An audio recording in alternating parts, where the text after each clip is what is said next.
मोहब्बत ने यतीम बच्चों को बेवकूफ बनाकर, शराब दिखाकर, उनको हरी हरी बातें बताकर उनको बहका लिया और यतीम बच्चों का हक मार लिया। उन यतीम बच्चों का हक मार कर मस्जिद नबी बनाई गई है ताकि बाद में आने वाले साथियों गौर कीजिए, इस्लाम तो उस नाजायज और हराम बच्चे को भी, उस गलत बच्चे को भी इस दुनिया में गिराने की इजाजत नहीं देता। जर्जिस अंसारी के बयानात सुनने के लिए मौलाना साहब के ऑफिशियल यूट्यूब चैनल मौलाना जर्जिस अंसारी स्पीचेस को सब्सक्राइब करें। वालेकुम वरहमतुल्लाहि वबरकातुह।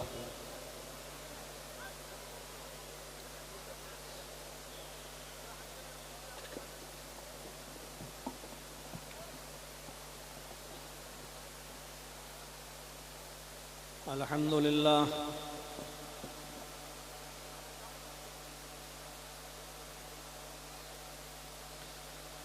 अल्हम्दुलिल्लाह नहमदुहु व नस्तईनुहु व नस्तगफिरुह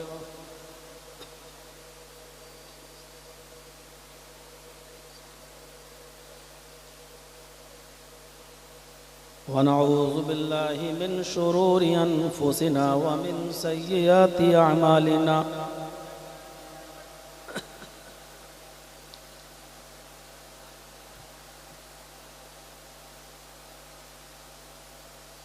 मन यहदिहिल्लाहु फला मुज़िल्ल लहु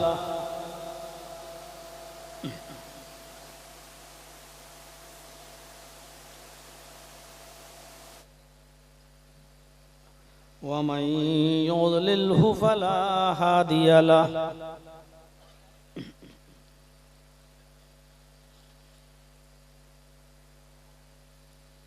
व अशहदु अल्ला इलाहा इल्लल्लाहु वहदहु ला शरीक लहु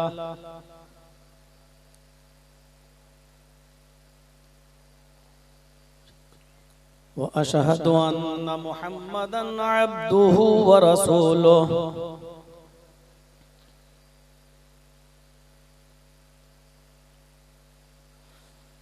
अम्मा बाद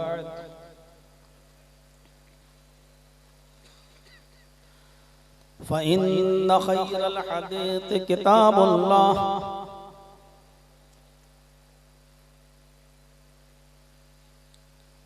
व खैरल हदी हदी मुहम्मदिन सल्लल्लाहु अलैहि वसल्लम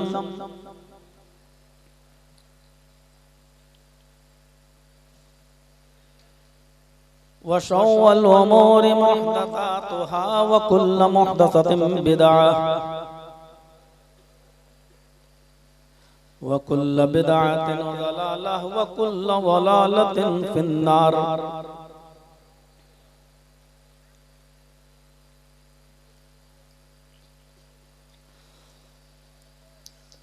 अऊज़ु बिल्लाहि मिनश शैतानिर रजीम।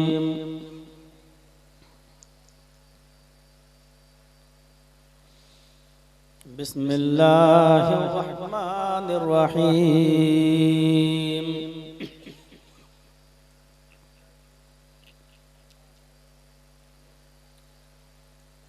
व इज़ा क़ील लहुम ला तुफ़सिदू फ़िल अर्ज़ क़ालू इन्नमा नहनु मुस्लिहून।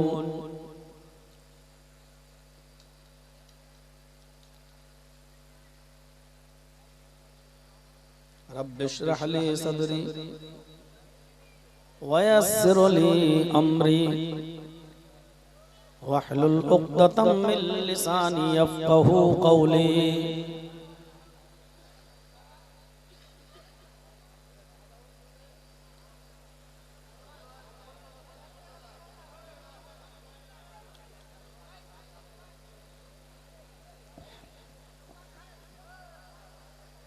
इस 2 रोज़ा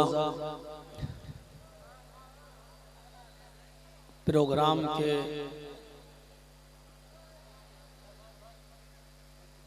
सदर प्रेसिडेंट सभापति साहब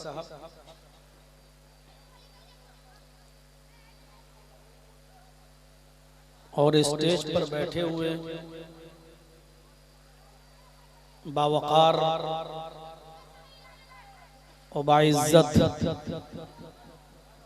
उलमाए किराम,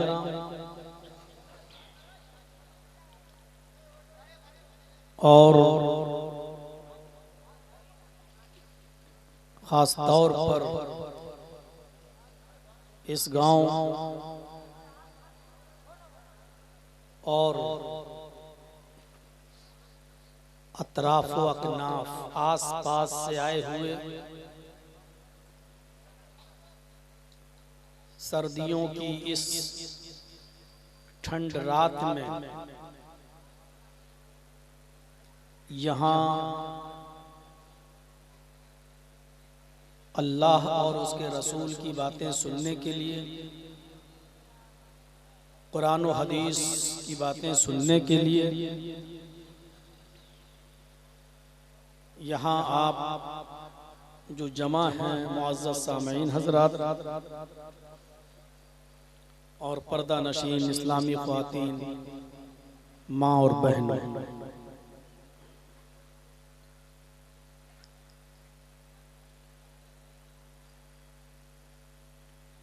कुछ ज़रूरी बातें जो आज के इस मौजूदा हालात के तनाजुर में आपके सामने इस उम्मीद के साथ मैं रखने की कोशिश करूंगा कि उन हालात को हम और आप बहुत गौर से समझें, और जितना हम समझें उससे ज्यादा हमें इस वक्त होशियार रहने की जरूरत भी है।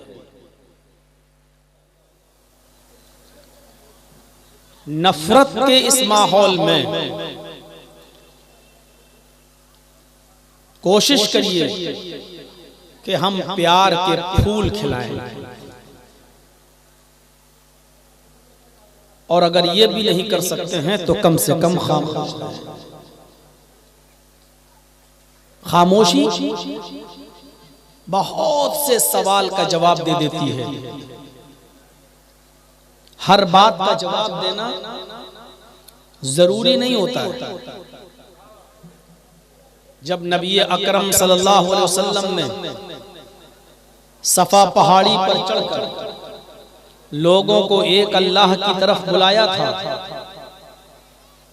और कहा था क़ूलू ला इलाहा इल्लल्लाहु तुफ़्लिहू, कि लोगों ला इलाहा इल्लल्लाह कह दो कामयाब हो जाओगे, तो उस वक्त नबी अकरम को भड़काया गया। मुहम्मदुर रसूलुल्लाह सल्लल्लाहु अलैहि वसल्लम को उत्तेजित करने की कोशिश की गई, आपको गुस्सा दिलाने की कोशिश की, और आप ही के चचा अबू लहब ने आपको गुस्सा दिलाते हुए कहा तब्बन लका या मोहम्मद अलिहाजा जमाअतना, आए मोहम्मद तू बर्बाद हो जा, आए मोहम्मद तू हलाक हो जा, आए मोहम्मद तू नष्ट हो जा। क्या तूने इसीलिए हमको जमा किया है? क्या इसीलिए यहाँ इकट्ठा किया है? क्या इसीलिए तूने हम सबको बुलाया है? उत्तेजित करने की कोशिश की। मुहम्मदुर रसूलुल्लाह सल्लल्लाहु अलैहि वसल्लम ने जवाब नहीं दिया। आप इसका जवाब गुस्से से दे सकते थे, आप इस नफरत भरी आवाज का जवाब दे सकते थे, लेकिन माहौल और खराब होता, वातावरण और बिगड़ता। मुहम्मदुर रसूलुल्लाह ने नफरत का जवाब नफरत से नहीं दिया, बल्कि खामोश हो, और आप उतर गए। आपने कुछ नहीं कहा। जब आपने कुछ नहीं कहा तो एक बहुत बड़ा फितना, एक बहुत बड़ा फसाद, एक बहुत बड़ा झगड़ा रुक जाता है। कोशिश कीजिए हम अपने समाज को झगड़े से और फसाद से महफूज रखें, सुरक्षित रखें। नफरत का माहौल पैदा नहीं होना चाहिए। और जब मोहम्मदुर रसूलुल्लाह ने जवाब नहीं दिया तो अल्लाह ने जवाब दिया। मोहम्मदुर रसूलुल्लाह का दिफा अल्लाह ने किया और अल्लाह ने क्या कहा, ऐ अबू लहब, मेरे हबीब से, मेरे नबी से तू कहता है ऐ मोहम्मद तू बर्बाद हो जा, ऐ मोहम्मद तू मिट जा, ऐ मोहम्मद तू नष्ट हो जा। नहीं, अल्लाह ने कहा तब्बत यदा अबी लहबी व तब, ऐ अबू लहब तेरे दोनों हाथ टूट जाएं, तेरे दोनों हाथ नष्ट हो जाएं, वह तब और तू भी बर्बाद हो जा, तू भी नष्ट हो जा। पता ये चला कि फितना और फसाद से अपने समाज को रोकने के लिए खामोश हो जाना और अपने गांव को, मोहल्ले को, सोसाइटी को, समाज को फितना और फसाद से बचा लेना, ये बहुत बड़ा काम है। और जब कोई जवाब नहीं देता उसका तो अल्लाह रब्बुल आलमीन उसका जवाब देता, फिर अल्लाह की मदद आती है। अमन पैदा होना चाहिए। लेकिन एक महीना पहले से देख लीजिए हमारी YouTube पे पुरानी तकरीरें डालकर लेटेस्ट बताई जा रही है। अभी राम मंदिर पे हम कुछ बोले भी नहीं हैं और आप देखिएगा YouTube पे कुछ लोग उसको डाले।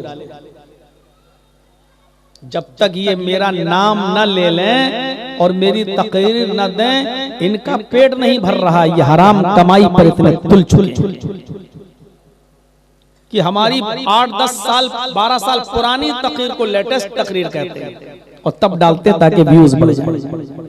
इसलिए मैंने चैनलों को मना कर दिया, भाई बार बार क्यों उठ रहे हो, एक बार सेट कर लो ना अपना कैमरा, एक बार सेट कर लीजिए आप। तो कुछ भी होने से पहले हम आज आपको कुछ संबोधित कर रहे हैं और हम ये बताना चाहते हैं कि अमन बहुत जरूरी है। ऐसे माहौल में इस्लाम हमें क्या दावत देता है, इस्लाम की तालीम क्या है, इस्लाम की शिक्षा क्या है। अमनो अमान और शांति को बहाल करने के लिए इस्लाम ने क्या उसूल बताए हैं। मुहम्मदुर रसूलुल्लाह सल्लल्लाहु अलैहि वसल्लम नबी कब बने? 40 साल की उम्र में। अब आप सुनिए, नबुवत कब मिली? 40 साल के बाद। लेकिन 40 साल से पहले, नबुवत मिलने से पहले एक मर्तबा ऐसा हुआ कि मक्के में बारिश हुई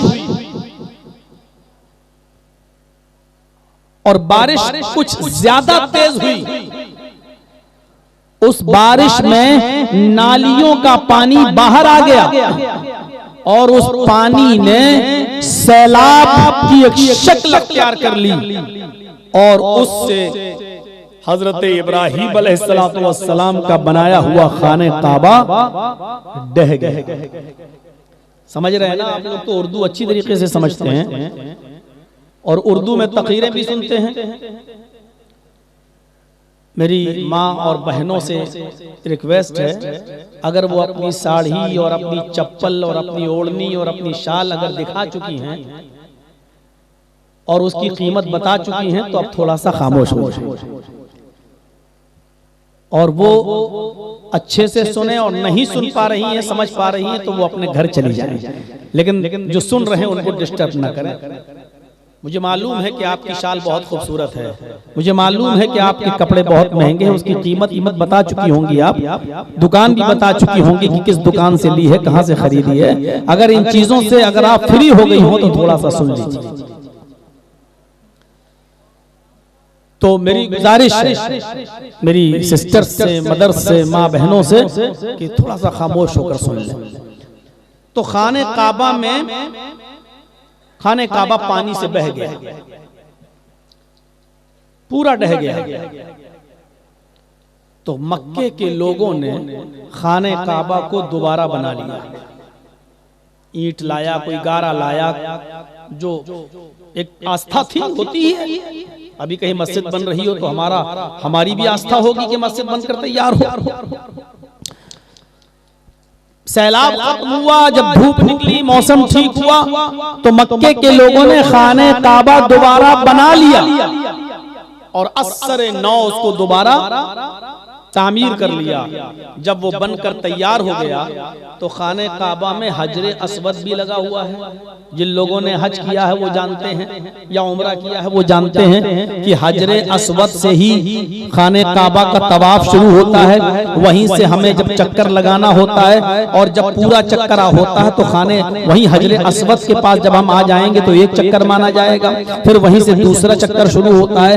तो हजरे अस्वद पर से चक्कर शुरू होता है और हजरे अस्वद पर ही जाकर वो पूरा होता है। तो वहां हजरे अस्वद जो रखा हुआ था, उस हजरे अस्वद को उसकी जगह पर रखना था। ये हजरे अस्वद को उसकी जगह पर कौन रखेगा, इसमें बहुत झगड़ा पैदा होता है।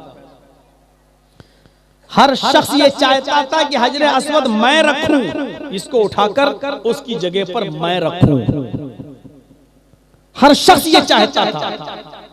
फिर ये तय हुआ कि नहीं, हर आदमी की ये ख्वाहिश तो पूरी नहीं की जा सकती है। तो ये हुआ कि फिर ये शर्फ मेरे खानदान को और मेरे कबीले को हासिल हो। आपके इधर भी कबीला चलता है, खानदान, ये फला कबीले का सरदार है, ये फला कबीले का सरदार है, ये अलग अलग होता है ना। तो मेरे भाइयों, वहां फिर ये हुआ कि नहीं, इसको हमारे कबीले का सरदार ये रखेगा हजरे अस्वद को यहाँ। दूसरा कहता नहीं, मेरे कबीले का सरदार रखेगा। तीसरा कहता नहीं, मेरे कबीले का सरदार रखेगा।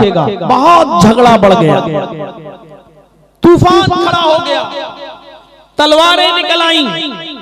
नहीं, तुम कैसे रख लोगे, ये शर्फ तो हमें हासिल होना चाहिए, हम रखेंगे, हमारा कबीला का सरदार रखेगा। तो एक बुजुर्ग ने फैसला किया, वहां एक बुजुर्ग ने फैसला किया, और वो फैसला क्या था, ऐसा करो, लड़ेगा कोई नहीं, कोई नहीं झगड़ेगा, आज सब लोग अपने घर चले जाओ, हजरे अस्वद को यहीं रहने दो। कल सुबह सवेरे खाने काबा में जो सबसे पहले तशरीफ लाएगा, सुबह सबसे पहले जो खाने काबा में तशरीफ लाएगा, उसी शख्स के कबीले का सरदार इस खाने काबा को उठाकर, हजरे अस्वद को उठाकर खाने काबा में रख देगा। झगड़ा खत्म कर दिया, अभी सब जाओ। कल सुबह जो सबसे पहले खाने काबा में आएगा, वो आदमी जिस कबीले का होगा, उस कबीले के सरदार को हुक्म होगा, वो इस हजरे अस्वद को उठाकर अपनी जगह पर रख देगा। जहां पर ये है, समझ में आ रही है ना बात? लोगों ने कहा बहुत अच्छा, चलिए ठीक है, चलो कल सुबह जो आएगा उसी कौम का, उसी कबीले का सरदार उठाकर रख देगा। अब लोग रात भर जागते रहे, सुबह हम जाएंगे सबसे पहले, दूसरा कबीला भी जागता रहा, सबसे पहले हम जाएंगे। और आपने देखा होगा, जो रात भर जागता है उसको सुबह के मौके पर, ऐन मौके पर नींद आ जाती है कभी कभी, और सोया तो सोता रहेगा। मोहम्मद इब्न अब्दुल्लाह अभी रसूलुल्लाह नहीं है, रसूल तो 40 साल के बाद बनेंगे, अभी नहीं बने। आप जल्दी सो गए और सुबह जल्दी आंख खुल गई मोहम्मद रसूलुल्लाह की, मोहम्मद इब्न अब्दुल्लाह की जल्दी आंख खुल गई। ऐसा होता है, जो आदमी जल्दी सोता है वो जल्दी उठ जाता है। जो आदमी पूरी रात जाग रहा है कि नहीं मैं जाऊं, ये शर्फ मुझे हासिल हो, ऐन मौके पर वो सो।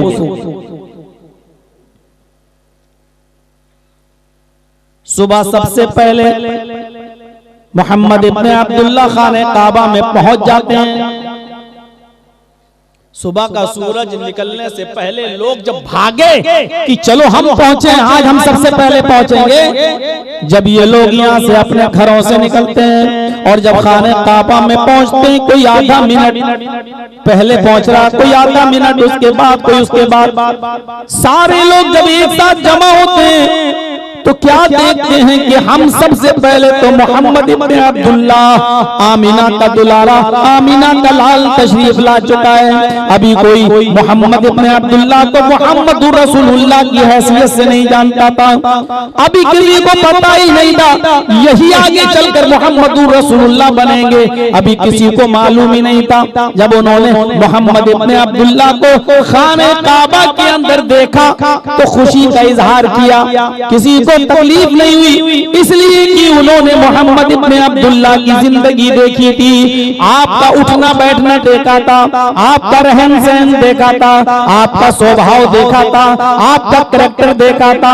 मोहम्मद इब्ने अब्दुल्ला पर जैसे ही नजर पड़ी, सारे के सारे चीख पड़े, कद जाअल अमीन, कद जाअल अमीन, कद जाअस सादिक, कद जाअस सादिक। सच्चा आदमी तशरीफ ले आया, अमानतदार आदमी तशरीफ ले आया। इससे बड़ा अमानतदार तो पूरे मक्के में कोई नहीं है, इससे ज्यादा सच बोलने वाला कोई इंसान इस मक्के में मौजूद ही नहीं है। हम खुश हैं मोहम्मद इब्ने अब्दुल्ला को पाकर। कद जाअल अमीन, कद जाअस सादिक, अमीन आ गया, अमानतदार आ गया, सादिक आ गया, सच्चा आ गया, मक्के का सबसे सच्चा इंसान तशरीफ ले आया। अब सब समझ रहे थे मोहम्मद इब्ने अब्दुल्ला ही हजर अस्वद को उठाकर रखेंगे, और आप अगर उठाकर रख भी देते तो किसी को कोई एतराज नहीं था। आप सबसे पहले पहुंच गए, लोगों ने खुशी का इजहार भी कर लिया, फितना खत्म है। मोहम्मद इब्ने अब्दुल्ला हजर अस्वद को उठाकर रख देते तो कोई लड़ता नहीं, चलिए फितना तो खत्म हो गया, हम आ गए। अब कोई ये नहीं कह रहा है कि नहीं हम इनसे नहीं रखवाएंगे, ठीक है, ये जो कहेंगे ठीक है, ये जो करेंगे ठीक है। लेकिन मोहम्मद इब्ने अब्दुल्ला ने सोचा फितना तो खत्म हो गया, हम भी रख देंगे तो ये लोग लड़ेंगे नहीं, लेकिन अब इनके दिल कैसे जीतूं, अब इनके दिल कैसे जीतूं, जो नफरतें हैं इनकी, इस नफरत को मोहब्बत में कैसे बदलूं। ये देखिए मोहम्मद इब्ने अब्दुल्ला एक तरीका अपनाते हैं और एक गेम खेलते हैं, एक चाल चलते हैं। फितना तो खत्म हो गया, हम भी उठा के रख देंगे हजर अस्वद को तो कोई कुछ नहीं कहेगा, क्योंकि सब मुझे अमानतदार और सच्चा मानते हैं। लेकिन इन लोगों के दिल कैसे जीते हैं। अल्लाह के नबी ने, मोहम्मद इब्ने अब्दुल्ला ने चादर बिछाई, चादर बिछाई, उस चादर के ऊपर हजर अस्वद को रख दिया, और चार बड़े बड़े कबीले थे जो सबसे ज्यादा मेन और अहम महत्वपूर्ण थे, सबसे ज्यादा अहमियत रखते थे, सबसे ज्यादा श्रेष्ठ माने जाते थे। आपने उन चार कबीलों के सरदारों को बुलाया, आए फला कबीले से फला इब्ने फला इधर आओ, आए फला कबीले से फला इब्ने फला इधर आओ, आए फला कबीले से फला इब्ने फला इधर आओ, आए इस कबीले से फला इब्ने फला इधर आओ। चारों सरदार आ गए जो बड़े सरदार थे और बड़े कबीलों के जिम्मेदार थे। आपने कहा आए फला इब्ने फला, तुम इस कबीले के सरदार हो, हाँ तुम ये कोना पकड़ो, तुम फला कबीले के सरदार हो, तुम ये कोना पकड़ो, तुम इस कबीले के सरदार हो, तुम ये कोना पकड़ो, तुम इस कबीले के सरदार हो, तुम ये कोना पकड़ो। चार सरदारों को चादर के चारों कोने पकड़ा दिए और कहा उठाओ। चारों सरदारों ने चादर उठाई, कहा कि खाने काबा तक लेकर आओ। ये सारे के सारे लोग चारों कोने पकड़े हुए चार सरदार चादर को उठाकर, जिसमें हजरे अस्वद था, उसको उठाकर खाने काबा के पास ले आए। जब लाए तो आपने कहा चादर को जमीन पर रख दो। जब चादर जमीन पर रख दी गई, फिर आपने उस हजरे अस्वद को उठाया, मोहम्मद इब्ने अब्दुल्ला ने उस हजरे अस्वद को उठाया, और जिस जगह पर आज हजरे अस्वद है उसी जगह पर अल्लाह के नबी ने, मोहम्मद इब्ने अब्दुल्ला ने उस हजरे अस्वद को लगा दिया। उस हजरे अस्वद को उस जगह पर नस्ब कर दिया। अब हर कबीले का सरदार ये सोचने लगा, इस हजरे अस्वद को मैं वहां से उठा के लाया, ये कहता है कि ये शर्त मुझे भी हासिल हुआ, वो कहता है चादर का कोना तो मैंने भी पकड़ा है। यानी सारे के सारे सरदार भी खुश, कबीले भी खुश, और मोहम्मद इब्ने अब्दुल्लाह के इस फैसले को सबने मान भी लिया। चीख पड़े सब कि मोहम्मद रसूलुल्लाह का फैसला हमें मंजूर है। मोहम्मद इब्ने अब्दुल्लाह ने जो फैसला किया वो बहुत अच्छा फैसला किया है। नबूवत से पहले शांति को स्थापित करना, अमन व अमान को कायम करने के लिए मोहम्मद इब्ने अब्दुल्लाह ने यह फार्मूला इस्तेमाल किया है। नफरत की आग नहीं भड़कने दी है, कबीलों और कबीलों के सरदारों को आपस में लड़ने नहीं दिया है। जिस मोहम्मद ने नबी बनने से पहले लोगों में शांति फैलाने के लिए अपनी अकल का इस्तेमाल इस तरह किया हो, नबी बनने के बाद उसने शांति को कैसे बहाल किया होगा, नबी बनने के बाद उसने शांति को किस तरह स्थापित किया होगा। नबी बनने से पहले जिसकी अक्लमंदी, दूरअंदेशी और दानिशमंदी का ये हाल है, तो नबी बनने के बाद उसने अमन और अमान को कैसे कायम किया होगा। ये कहता है इस्लाम, शांति को बहाल कर ले। हम और आप क्या शांति बहाल करें, और गैरों के साथ, उनके साथ हम नमूना क्या पेश करेंगे, आइडियल क्या बनेंगे हम उनके लिए। हम तो अपनों से लड़ते हैं, हम तो अपनों में शांति बहाल नहीं कर पाए हैं। हमारे दिलों में खुद अपनों के खिलाफ घृणा और नफरतें हैं। वइज़ा क़ील लहुम ला तुफ़सिदू फिल अर्ज़ क़ालू इन्नमा नहनु मुस्लिहून। अल्लाह कहता है इस जमीन के ऊपर फसाद मत फैलाओ। फसाद तो मुनाफिक फैलाते हैं। मुनाफिक किसको कहते हैं? जिसके बारे में पता ही नहीं चले उसके अंदर क्या है।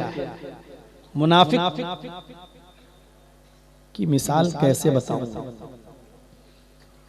मुनाफिक कैसे समझो?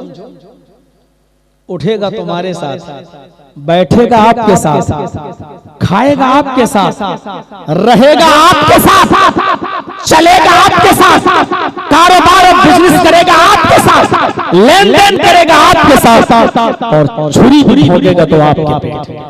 यह है मुनाफिक की सही परिभाषा, यह है मुनाफिक का सही इंट्रोडक्शन। जिसके अंदर क्या छिपा है पता ना चले। तो मेरे भाइयों, ये सोचने की जरूरत है हमें। और मुनाफिक की पहचान बताइए, वो क्या कहता है?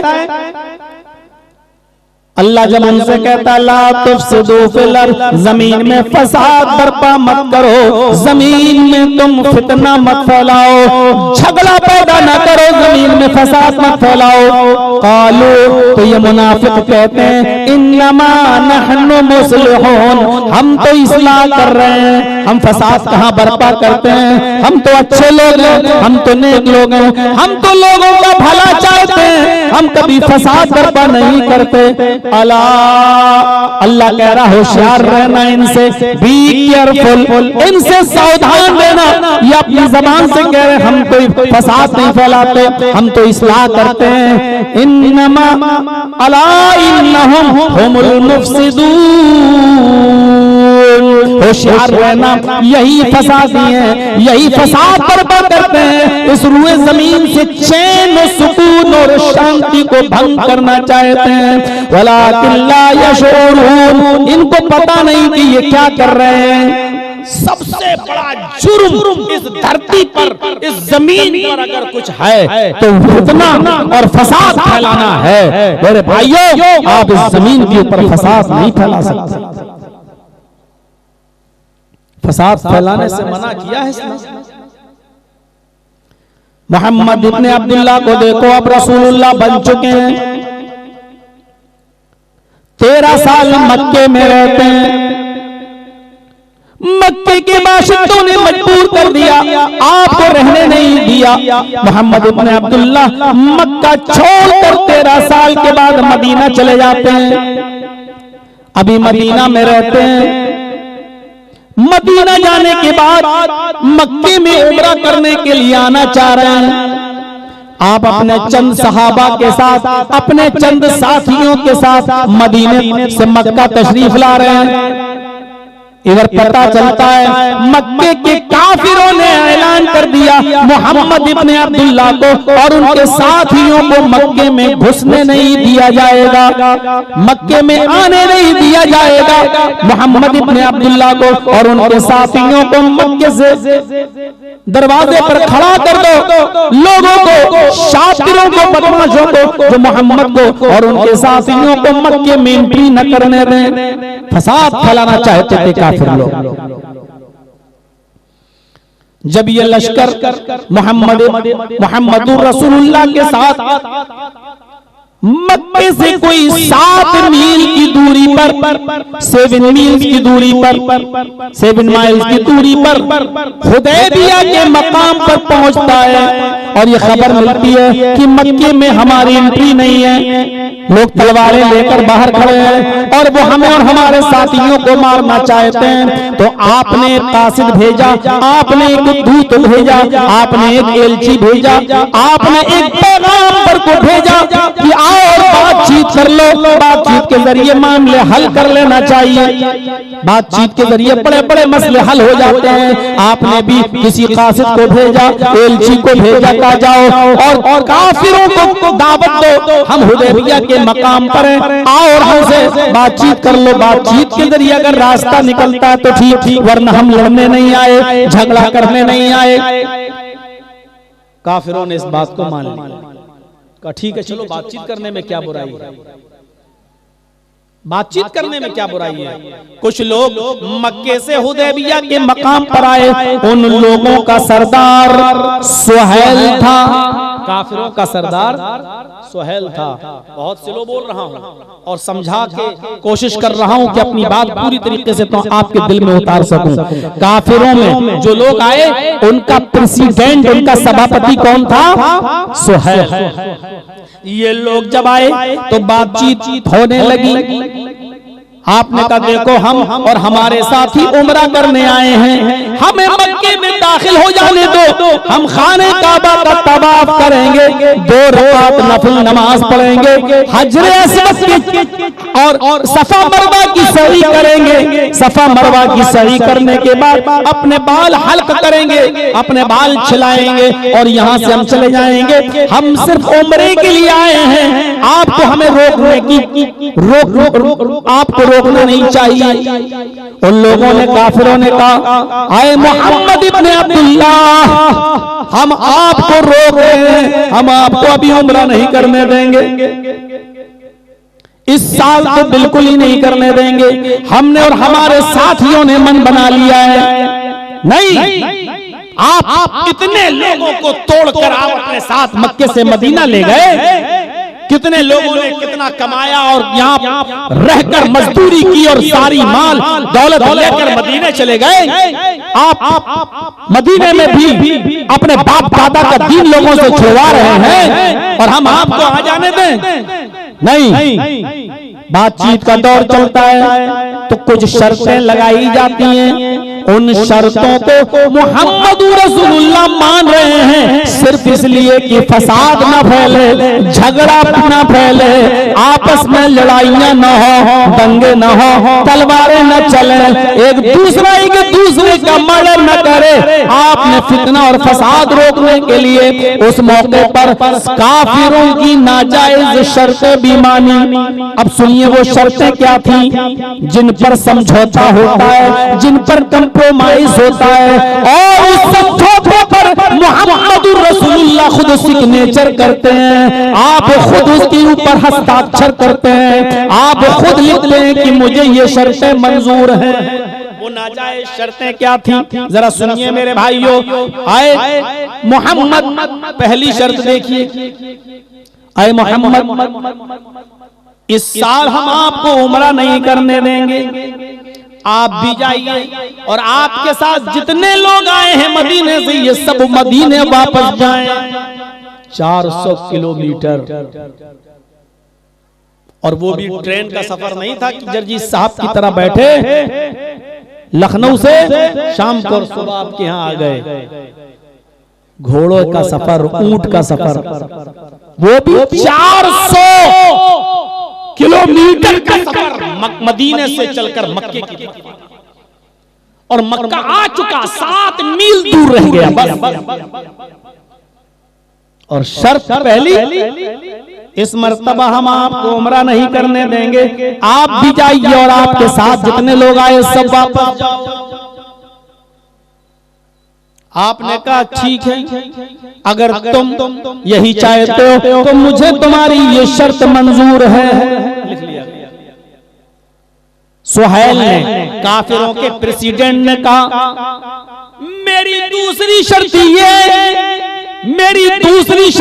है, क्या है कि अगली साल, नेक्स्ट ईयर आप आ सकते हो, आपके साथ जितने लोग आना चाहें आ सकते हैं, लेकिन इस साल नहीं, नेक्स्ट ईयर, अगली साल आप आएंगे, लेकिन आपको मक्के में 3 दिन से ज्यादा नहीं रहने दिया जाएगा। मेरे माँ बाप की जमीनें आज भी मक्के में मौजूद, और हम ही से कहा जा रहा है कि तुम्हें मक्के में नहीं रहने दिया जाएगा। हमारे रिश्तेदार आज भी मक्के में मौजूद, लेकिन हमसे कहा जा रहा है कि आपको 3 दिन से ज्यादा नहीं रहने दिया जाएगा। मक्के में मेरा खानदान आज भी मौजूद, लेकिन हम ही से ये कहा जा रहा है कि आपको इस मक्के में 3 दिन से ज्यादा नहीं रहने दिया जाएगा। बिल्कुल वही हालात, इस देश को आजाद कराने में खून हमने बहाया, कुर्बानियां हमने दी, बंटवारे के मौके पर हमें इख्तियार था इस मुल्क को छोड़ने का और दूसरे मुल्क में जाने का, लेकिन हम अपनी मर्जी से इस देश के अंदर रुके। जो लोग अंग्रेजों के तलबे चाट रहे थे और उनकी हाँ में हाँ मिला रहे थे, आज वो तो सरकार में मौजूद हैं, आज वो गवर्नमेंट चला रहे हैं, लेकिन जिन्होंने तख्तों पर लटक कर फांसी के फंदों को चूम कर अपनी जानें दी हैं, 1-1 लाख, 1.5, 2-2 लाख उलमा ने फांसी के तख्तों को चूम लिया और फांसी के फंदों को चूमते अपनी जानें दे दी, लेकिन अंग्रेजों की गुलामी को उन्होंने तस्लीम नहीं किया। आज इस देश को आजाद कराने में सबसे ज्यादा कुर्बानियां हमने दी हैं। मेरे भाइयों, 95,000 लोगों में 65,000 लोग सिर्फ मुसलमान, जिनके नाम आज भी इंडिया गेट के दरवाजे पर लगे हुए हैं। आज भी दिल्ली की इंडिया गेट पर देखा जा सकता है 95,000 में से सिर्फ 65,000 सिर्फ मुसलमानों के नाम। गौर कीजिए, जिन्होंने इस देश की आजादी में बढ़ चढ़ कर हिस्सा लिया है, और आज हम ही से कहा जा रहा है, आज इस देश में के रहने वाले हो, नहीं तुम्हें प्रूफ देना पड़ेगा, तुम्हें सबूत दिखाना पड़ेगा, तुम्हें अपने आबाओ अजदाद, अपने बाप दादाओं का जन्म दिखलाना पड़ेगा।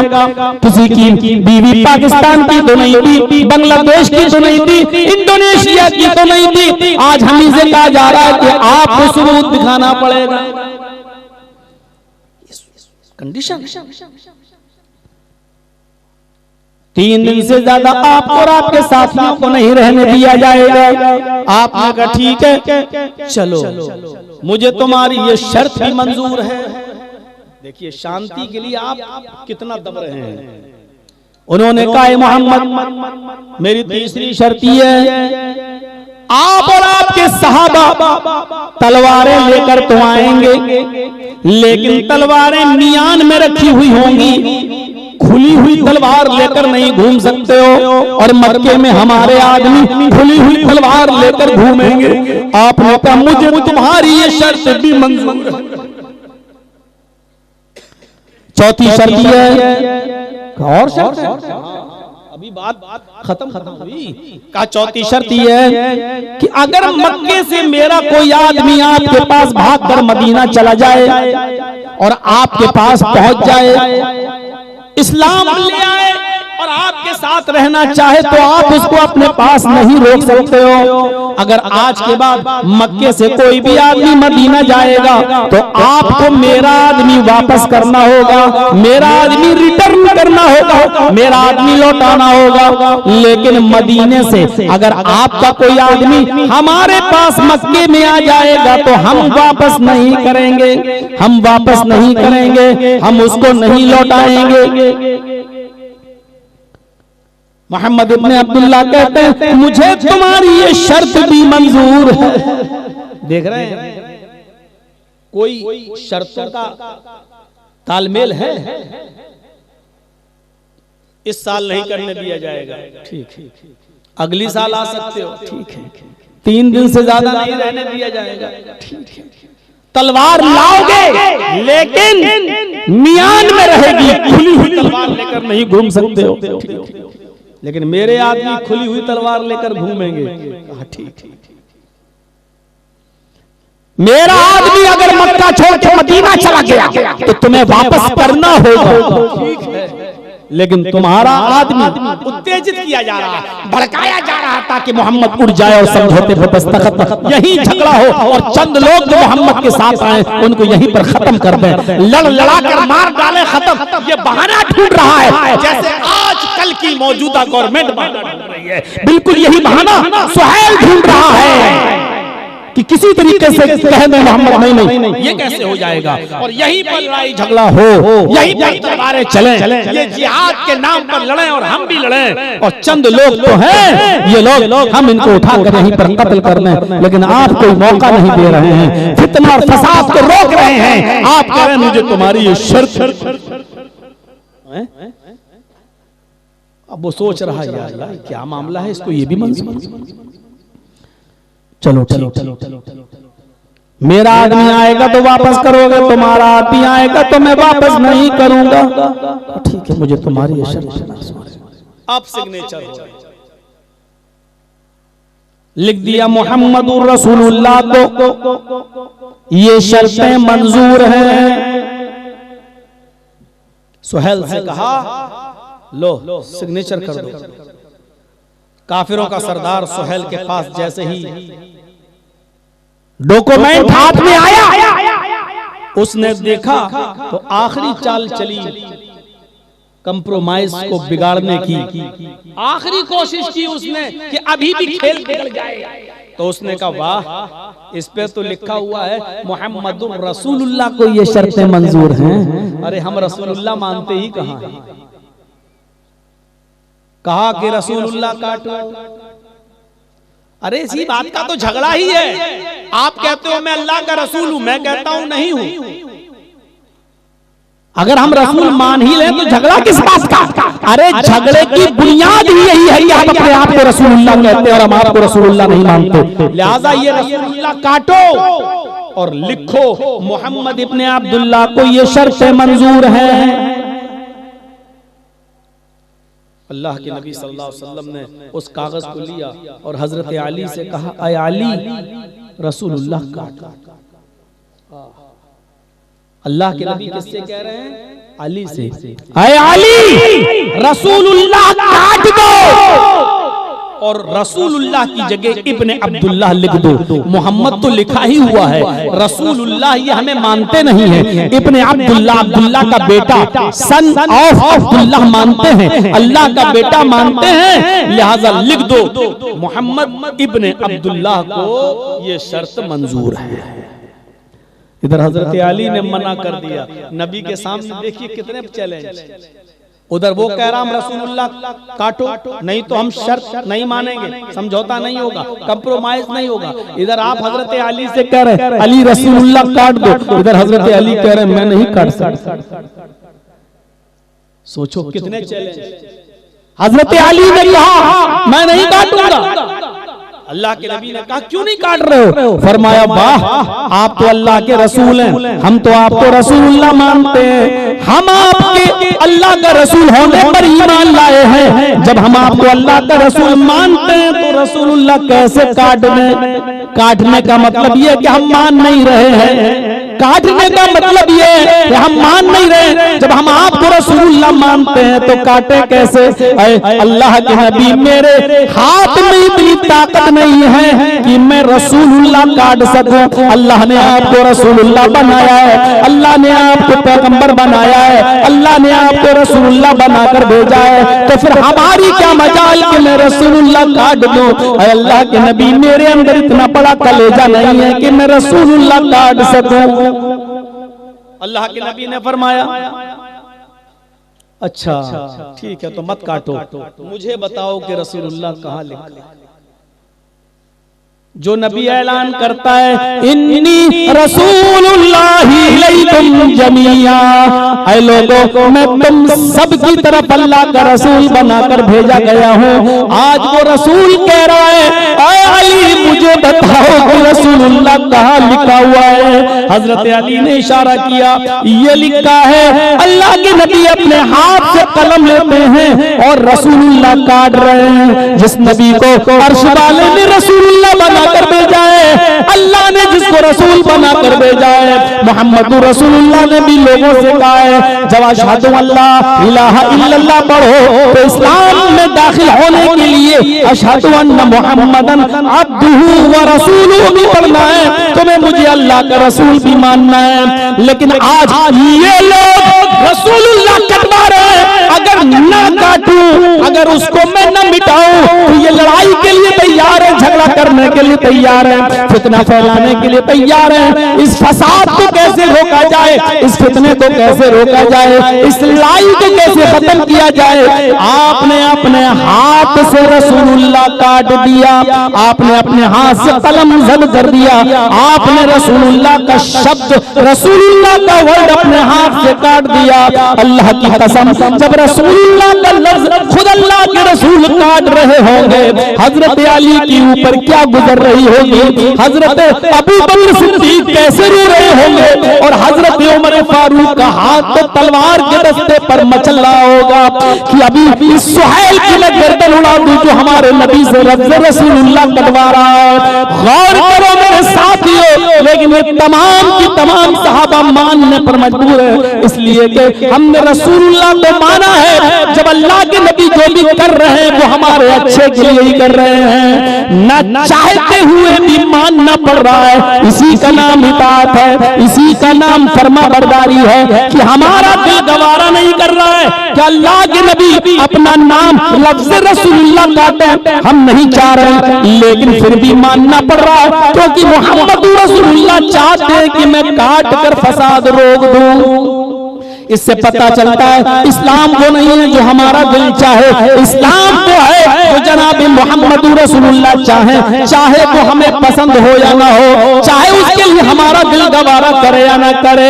हजरत उमर फारूक ने जब देखा कि रसूलुल्लाह का नाम लफ्ज शब्द आप अपने हाथ से काट रहे हैं तो कहने लगे, आए अल्लाह के रसूल रुक जाइए, आए अल्लाह के नबी रुक जाइए। आपने कहा क्या बात है? फरमाया, आए अल्लाह के नबी रसूलुल्लाह काटने से पहले मेरे एक सवाल का जवाब दे दीजिए, मेरे क्वेश्चन का आंसर दे दीजिए। फरमाया क्या बात है? हाँ पूछो आए उमर, क्या पूछना चाहते हो? अभी आपने काटा नहीं है। हजरत उमर ने कहा, आया अल्लाह के नबी मुझे इतना बता दो, अलसना अलल हक व हुम अलल बातिल, आए अल्लाह के नबी क्या हम हक पर नहीं है?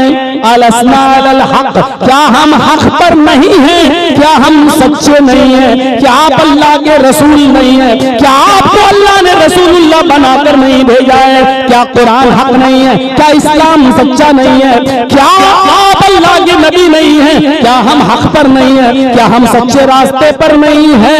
आपने फरमाया काला बला, हाँ क्यों नहीं, हम हक पर हैं। फरमाया अल्लाह के नबी वहुम अलल बातिल, क्या वो गलत नहीं है जो आज नाजायज शर्तें बनवा रहे हैं? क्या वो गलती पर नहीं है? आपने फरमाया बला, हाँ क्यों नहीं, वो गलती पर है। फरमाया अल्लाह के नबी अगर अभी आप मुझे हुक्म दे दें और मैं उनसे लड़ने लगूं, जिहाद करूं, तलवारें निकाल लूं, क्या अल्लाह के नबी अगर मैं इनको मार दूं, मैं अपनी तलवारों से इनको कत्ल कर दूं, इनका खून बहा दूं, तो क्या ये काफिर जहन्नम में नहीं जाएंगे? कतलाहुम फिन्नार, क्या ये काफिर जहन्नम में नहीं जाएंगे? आप कह रहे भला हाँ क्यों नहीं? अगर तुम इनको कत्ल कर दोगे जिहाद में तो ये जहन्नम में जाएंगे, अगर ये मारे गए तो जहन्नम में जाएंगे। फरमाया कतलाना फिल जन्ना, अगर लड़ते लड़ते ये हमें मार दें, इनकी तलवारों से हमारी गर्दनें कट जाएं, अगर हम मारे जाएं तो क्या हम जन्नत में नहीं जाएंगे? अल्लाह के नबी फरमाते हैं हाँ, अगर तुमने उनको मार दिया तो वो जहन्नम में जाएंगे और उन्होंने तुम्हें मार दिया तो तुम जन्नत में जाओगे। फरमाया अल्लाह के नबी, जब हम हक पर हैं ये गलत है, हम मारे जाए तो जन्नती, मार दे तो ये जहन्नमी, फिर आप हमें रोके क्यों हैं? फिर आप हमें जिहाद का हुक्म क्यों नहीं दे रहे हैं? फिर आप तलवार निकालने का हुक्म क्यों नहीं दे रहे हैं? इतना जिल्लत से आप फैसला मान रहे हैं और इतना जलील हो गए, नाक कटवा कर नाक रगड़ कर आप उनका फैसला मान रहे हैं, आप उनसे सुलह कर रहे हैं। ये कहाँ की अक्लमंदी है? आपने फरमाया उमर चुप रहो, उमर खामोश रहो, जो मैं समझ रहा हूँ वो तुम नहीं समझ रहे हो। अभी मुझे फितना रोकना है, फसाद रोकना है, झगड़ा रोकना है, अमन पैदा करना है, शांति बहाल करना है। आपने हजरत उमर की भी नहीं सुनी और आपने रसूलुल्लाह काट दिया। जब रसूलुल्लाह काटा तो फिर ये समझौता पूरा हो गया, ये कंप्रोमाइज पूरा हो गया और आप और आपके सहाबा मक्का छोड़कर फिर से मदीने वापस चले आए। मेरे प्यारे साथियों, अमन और अमान को कायम करने के लिए, शांति को बहाल करने के लिए और फितना और फसाद को रोकने के लिए मोहम्मद रसूलुल्लाह ने इस हद तक कंप्रोमाइज किया कि लफ्ज़ रसूलुल्लाह तक काटना गवारा कर लिया, लेकिन झगड़ा नहीं होने दिया, अमन और अमान और शांति को बहाल रखा। क्या हम और आप ऐसा करेंगे? क्या हम और आप छोटे बाप की थोड़ी देर के लिए बेटे बनेंगे? क्या हम आप मोहम्मद रसूलुल्लाह से सीखेंगे कि इस मुल्क में अमन कैसे पैदा हो, इस मुल्क के अंदर फसाद कैसे रुके, इस मुल्क के अंदर झगड़ा कैसे खत्म हो? क्या हम और आप ये कुर्बानी देंगे जो जनाब मोहम्मद रसूलुल्लाह सल्लल्लाहु अलैहि वसल्लम ने दी है? हम तो बड़े बाप के बेटे हैं, ठीक है, आज तुम्हारी तादाद ज्यादा है, रिमोट कंट्रोल भी तुम्हारे हाथ में है, अब तुम झंडे लेकर हमारी मस्जिदों के पास से भी जय श्री राम के नारे लगाकर निकलोगे तो अब लोग चढ़ाएंगे जो जज्बाती होंगे, नौजवान तबका और खास तौर पर शराबी जुआरी, अच्छा मेरी मस्जिद के पास से नारे लगा के गुजरोगे, भड़काएंगे, अरे कैसे मर्द हो तुम, ना मर्द हो तो तुम्हारी मस्जिद के पास से ये लोग नारे लगाते हुए चले गए और तुमने कुछ नहीं किया। ये भड़काएंगे, ये बहकाएंगे। मेरे प्यारे साथियों, इस मौके पर अमन व अमान को कायम करने की जरूरत है। इस मौके पर उन्होंने तो हिलाया है आपको और आप पेप्सी और थम्स अप की बोतल बन गए। अब जाहिर बात है कि ढक्कन खोलोगे तो वो एकदम फैना बनकर निकल जाएगा। उन्होंने हिलाया और हम हिल गए और जब ढक्कन खोला तो आधी से ज्यादा बोतल खाली हो गई। पता चला हमारे सैकड़ों मुसलमानों के घरों पर बुलडोजर डल चुका है। क्यों? अच्छा, तो मस्जिद के अपने घर की छत से खड़े होकर तुमने हमारे जुलूस पर थूका था, घर जला दिए गए, बुलडोजर चल गए मध्य प्रदेश के अंदर, उज्जैन के अंदर, और बाद में हाई कोर्ट, मध्य प्रदेश की हाई कोर्ट ने कहा कि थूकना साबित ही नहीं हुआ, ये सब झूठा मुकदमा था और उनको इतने महीनों सालों के बाद बाइज्जत बरी कर दिया है। लेकिन उनके घर तो टूट गए ना, उनके ऊपर तो बुलडोजर चल गए ना। आपको तो थोड़ा सा हिलाया, आप हिल गए। ये नहीं सोचा कि जब ढक्कन खुलेगा थम्स अप और पेप्सी की बोतल का, हिलाने के बाद तो उसका अंजाम ये होगा कि वो आधी से ज्यादा खाली हो चुकी होगी। मेरे भाइयों, आज हम बिल्कुल उसी तरीके से हैं। एक सोडा वाटर की बोतल बन गए हैं, पेप्सी और थम्स अप की बोतल बने हुए हैं। हमको थोड़ा हिलाए, हमको गुस्सा तो आता है लेकिन हिला दिया। अब कोई खोल खोल को देख रहा है, हम हमारे जोश में बढ़ गए आगे। बाद में पता चला कि हम भी बर्बाद, बच्चे भी बर्बाद, बीवी बेवा, बच्चे यतीम, घर पर बुलडोजर। मेरे प्यारे साथियों, ये मौका है अपने आप को बचाने का, अपने बच्चों को बचाने का, अपने घरों को जरूरत है अपने आप को ऐसे माहौल में ढालने की जो जनाब मोहम्मद रसूलुल्लाह सल्लल्लाहु अलैहि वसल्लम ने बताया। ये अमन अमान जहां तक हो सके झगड़ा और फसाद मत होने दीजिए, मुआशरे के अंदर और सोसाइटी के अंदर और समाज के अंदर। कुरान हमें सिखाता है ला तसुब्बुल्लज़ीना यदऊन मिन दूनिल्लाहि बिगैरि इल्मिन फयसुब्बुल्लाह अदवन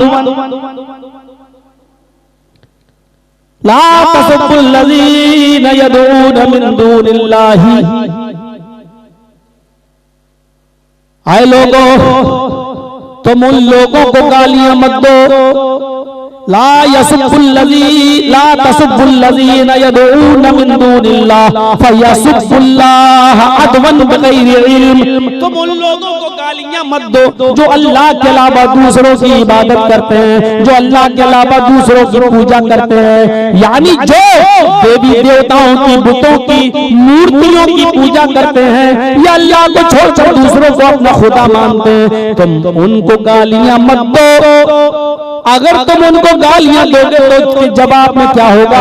फयसुब्बुल्लाह अदवन बिगैरि इल्मिन, जवाब में वो तुम्हारे असली अल्लाह को गाली देंगे। तुम तो उनके झूठे खुदाओं को गाली दे रहे हो, वो तुम्हारे असली रब को, असली खुदा को गाली देंगे। फयसुब्बुल्लाह अदवन बिगैरि इल्मिन, वो जिहालत के साथ, बगैर इल्म के जिहालत के साथ तुम्हारे असली रब को, तुम्हारे अपने रब को वो गालियां देंगे।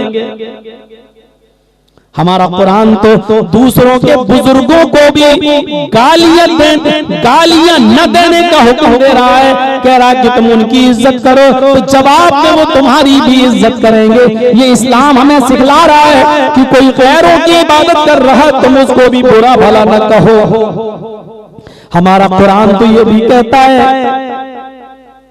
कि तुम किसी को गाली नहीं दे सकते हो, चाहे वो किसी की भी इबादत कर रहा है, तुम उनकी इज्जत करो ताकि वो तुम्हारी असली रब की इज्जत करें। हमारे नबी मोहम्मद रसूलुल्लाह सल्लल्लाहु अलैहि वसल्लम दूसरों के बुजुर्गों का बड़ा एहतराम किया करते थे। हाँ, उनकी किताबों का भी बड़ा एहतराम किया करते थे। अगर आप दूसरे मजहब की, दूसरे धर्म के लोगों की किताब को फाड़ोगे तो वो तुम्हारे असली किताब कुरान करीम को फाड़ेंगे। अगर तुम उनकी बेहुरमती करोगे तो वो कुरान की बेहुरमती करेंगे। आप जंगे खैबर का मंजर पढ़िए, आप जंगे खैबर का मंजर पढ़िए।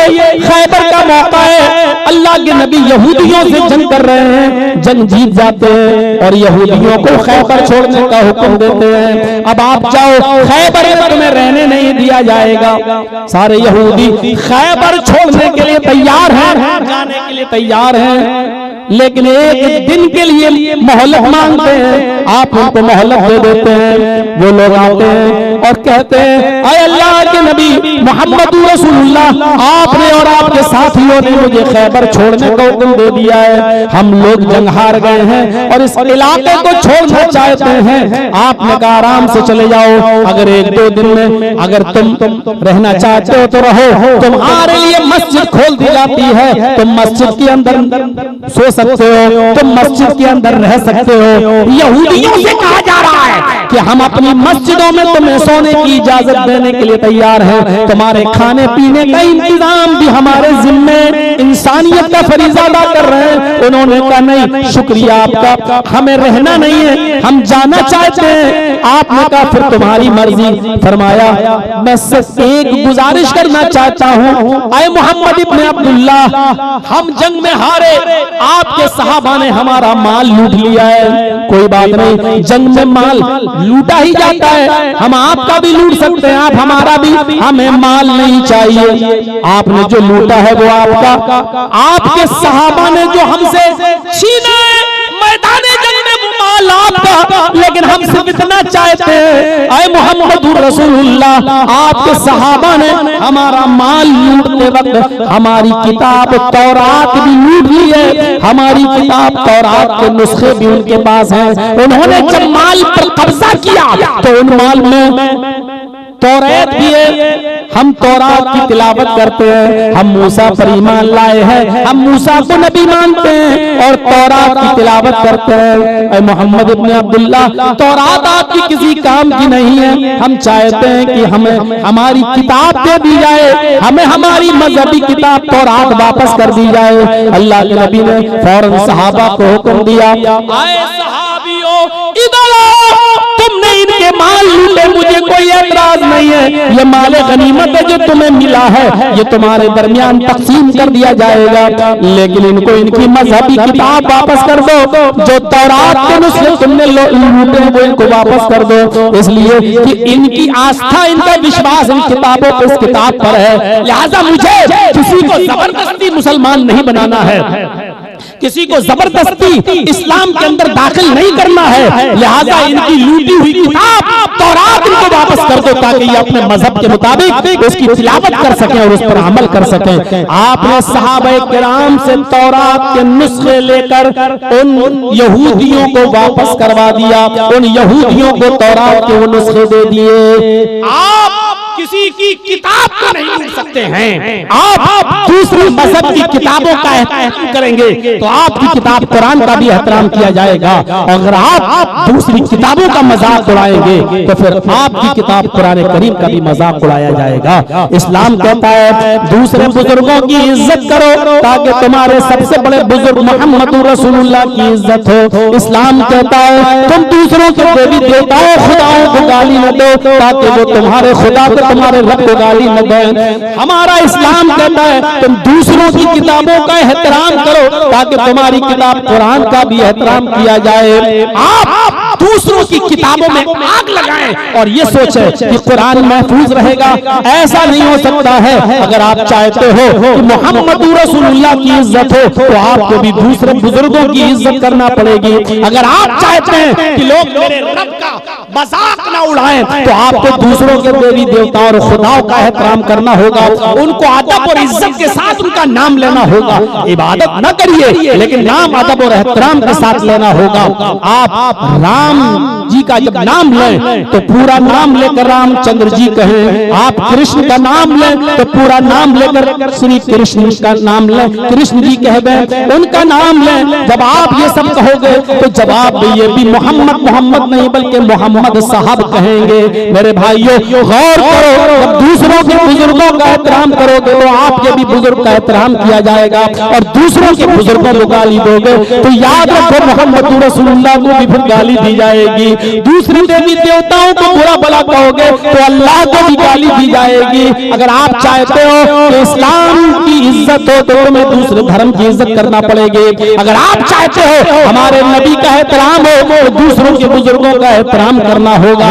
अगर आप चाहते हो हमारी किताब कुरान की सुरक्षा हो तो दूसरों की किताब की रक्षा भी आपको करना होगी। ये इस्लाम शिक्षा देता है, इसमें कोई बुराई नहीं है। इस्लाम ये दावत देता है, इस्लाम हमें ये सिखाता है, और ये करने से फसाद की कोई शक्ल पैदा नहीं हो सकती है। अमन व अमान कायम करना है, शांति बहाल करना है। इस्लाम वो मजहब है जो इंसानियत का एहतराम, जिस तरह दूसरों के माबूदों का इज्जत करोगे तो आपके माबूद की इज्जत होगी, दूसरे के बुजुर्गों की इज्जत करोगे तो आपके बुजुर्ग मोहम्मद रसूलुल्लाह की इज्जत होगी, दूसरों की किताबों की इज्जत करोगे तो आपकी किताब कुरान की इज्जत होगी, दूसरों की इबादत गाहों की इज्जत करोगे तो आपकी इबादत गाह की इज्जत होगी। हजरत उमर फारूक का वाकया याद है ना, मैंने कहीं सुनाया था, इसी इलाके में याद नहीं कहां। हजरत उमर फारूक जब बैतुल मुकद्दस गए फतह होने के बाद तो बैतुल मुकद्दस से पहले यरूशलेम पड़ता है, और यरूशलेम में बैतुल मुकद्दस है मैं मानता हूं, लेकिन बैतुल मुकद्दस से पहले 10, 12, 15 किलोमीटर पहले गिरजा पड़ता है, ईसाइयों का गिरजा, बहुत बड़ा गिरजा। जब वहां पहुंचे तो नमाज का टाइम हो गया, वुजू बन गया और जमीन पर ही चादर बिछा ली। ईसाइयों ने कहा इस जमीन पर आप क्यों नमाज पढ़ रहे हैं, हमारे गिरजा में चलिए और नमाज पढ़ लीजिए। साहब हमने कोई मूर्ति नहीं लगाई है, हजरत उमर ने कहा अगर मूर्ति नहीं है तो हमें नमाज पढ़ने में कोई एतराज नहीं। हजरत उमर अपने साथियों के साथ चले जाते हैं गिरजा में, देखते कोई मूर्ति नहीं है, धो दिया गया है गिरजा, चटाई बिछा ली, नमाज पढ़ने वाले हैं लेकिन नमाज पढ़े नहीं, अल्लाहु अकबर कहने वाले हैं लेकिन कहा नहीं। चटाई उठाई और बाहर आ गए और फिर उसी जमीन पर बाहर सड़क पर रोड पर उन्होंने चटाई बिछाई और आपने और आपके गुलाम असलम ने वहीं पर नमाज पढ़ी। आपने और आपके गुलाम अफलाह ने वहीं पर नमाज पढ़ ली। ईसाइयों ने कहा हमने तो आपको अपने गिरजा में इजाजत दे दी थी, फिर आपने बाहर नमाज क्यों पढ़ी है? क्या हमारा गिरजा नापाक था?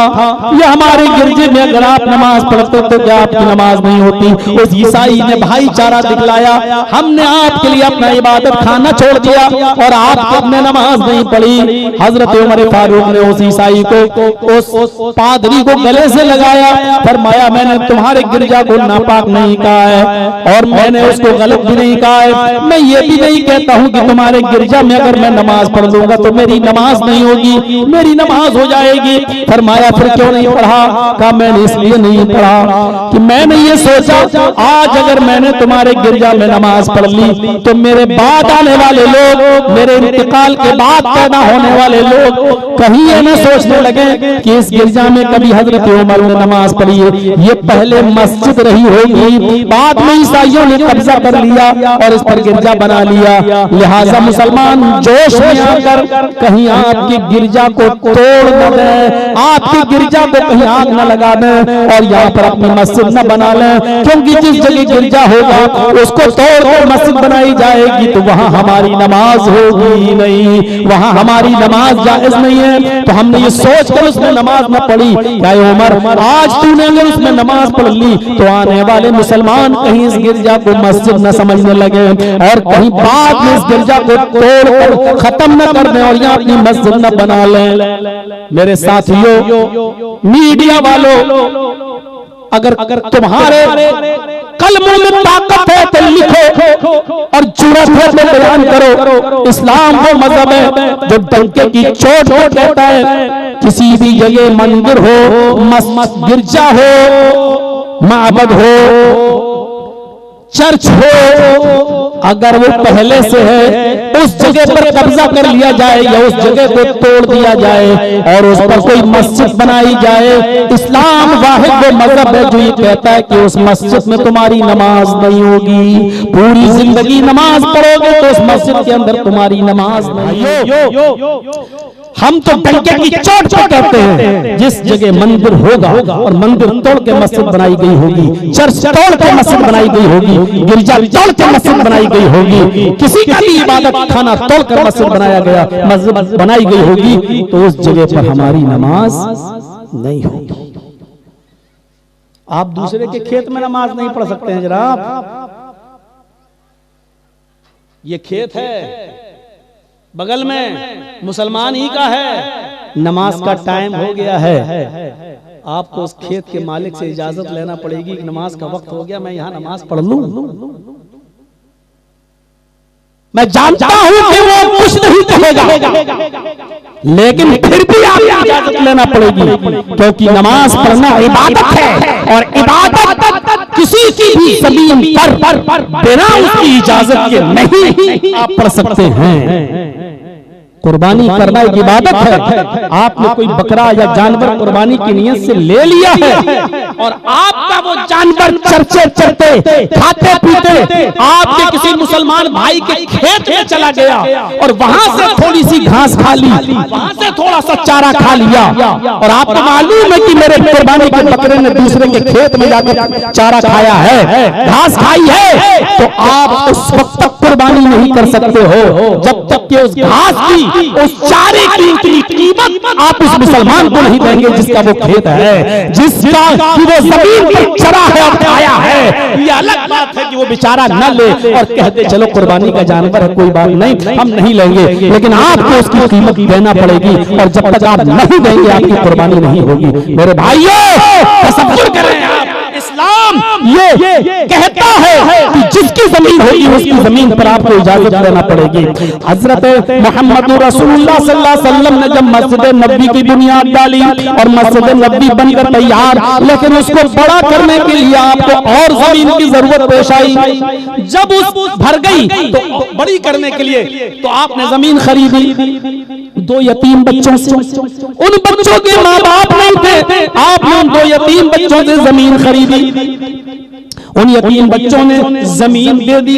लीजिए, अल्लाह के रसूल मैं खुशी से ये जमीन दे रहा हूँ। देखिए, मैं खुशी से जमीन दे रहा हूँ, इस जगह पर मस्जिद बनाइए, मैं अपनी तरफ से ये जमीन दे रहा हूँ। अल्लाह के नबी ने फरमाया नहीं, पैसा बताओ। अल्लाह के नबी मैं खुशी से दे रहा हूँ और आप पैसे की बात कर रहे हैं। आपने कहा नहीं, कीमत बताओ, बगैर कीमत के तुम्हारी जमीन नहीं ली जाएगी। उन्होंने कहा अल्लाह के नबी क्या सवाब पाने का हक मुझे नहीं है? अल्लाह के नबी ने कहा तुम्हें सवाब मिलेगा लेकिन कीमत बताओ। अल्लाह के नबी ने कीमत ही ले लूंगा तो सवाब कहां? फरमाया अल्लाह नियत के मुताबिक तुम्हें सवाब देगा, क्योंकि तुम्हारी नियत तो है फ्री में देने की, लेकिन मैं फिर भी कीमत दूंगा, इस नियत में तुम्हें सवाब मिलेगा। उन्होंने कहा अल्लाह के नबी फिर आप खुशी से जो देना चाहे दे दें। आपने लोगों से पूछा कितने की जमीन होगी, लोगों ने बताया इतने इतने की होगी। 10, 15, 20, 25 लोगों से पूछा, फिर भी आपने जितना तखमीना था उससे ज्यादा ही 2 यतीम बच्चों को उसकी कीमत दी और फिर वो जमीन दी और वहां मस्जिद को बढ़ाया, उसकी तौसीक की, उसको आगे बढ़ाया। लोगों ने कहा अल्लाह के नबी जब फ्री में मिल रही थी, वो यतीम बच्चे पैसा भी नहीं ले रहे थे, तो आपने जबरदस्ती उनको पैसा क्यों दिया? आपने उसकी कीमत क्यों दी? जब फ्री में मिल रही थी तो आपने कीमत क्यों दी?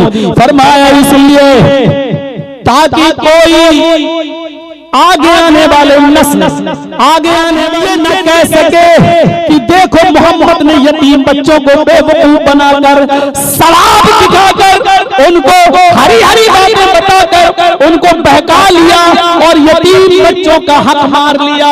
उन यतीम बच्चों का हक मार कर मस्जिद नबी बनाई गई है ताकि बाद में आने वाले लोग ये न कहें, इसलिए मैंने यतीम बच्चों को उनकी जमीन की कीमत दी है कि मोहम्मद ने यतीम बच्चों का हक मार लिया है। ये है मस्जिद की वसाअत, ये मस्जिद की अहमियत। यतीम बच्चे अपनी मर्जी से दे रहे हैं, लेकिन मोहम्मद रसूलुल्लाह उसके बाद भी उनको कीमत दे रहे हैं ताकि कोई ये न कह सके कि मोहम्मद रसूलुल्लाह ने हक मारा है। मेरे भाइयों, जब आपने यतीम बच्चों की जमीन फ्री में नहीं ली है, जबकि वो दे रहे थे, तो गैर मुस्लिमों के मंदिर की जमीन पर, चर्च की जमीन पर, गिरजा की जमीन पर हमारी मस्जिद कैसे बनाई जा सकती है और उसमें हमारी नमाज कैसे हो सकती है? हजरत उमर ने गिरजा में इसलिए नमाज नहीं पढ़ी कि बाद में आने वाले लोग उसको मस्जिद न समझने लगे और उसको डेमोलाइज न कर दें, उसको तोड़ न दें और उसमें मस्जिद न बना लें। ये हमारा इतिहास रहा है, ये हमारी हिस्ट्री रही है, ये हमारी तारीख रही है। मेरे भाइयों, मेजॉरिटी है आपकी, जो कहना है कह सकते हो, अब जो होना था वो तो हो ही चुका। कहना यह चाहता हूं कि दूसरों की इबादत घरों की हिफाजत करोगे तो आपकी भी इबादतगाह की हिफाजत होगी। इस्लाम इंसानियत का सबसे बड़ा अलंबरदार है, एहतराम इंसानियत बतलाता है, और जितना इंसानियत और मानवता इस्लाम के अंदर है दूसरे मजहब के अंदर नहीं मिलेगी। कहीं कहा गया है एक मनुष्य, एक इंसान के कत्ल को पूरी दुनिया के इंसानों का कत्ल कहीं किसी धर्म के अंदर मिलता है?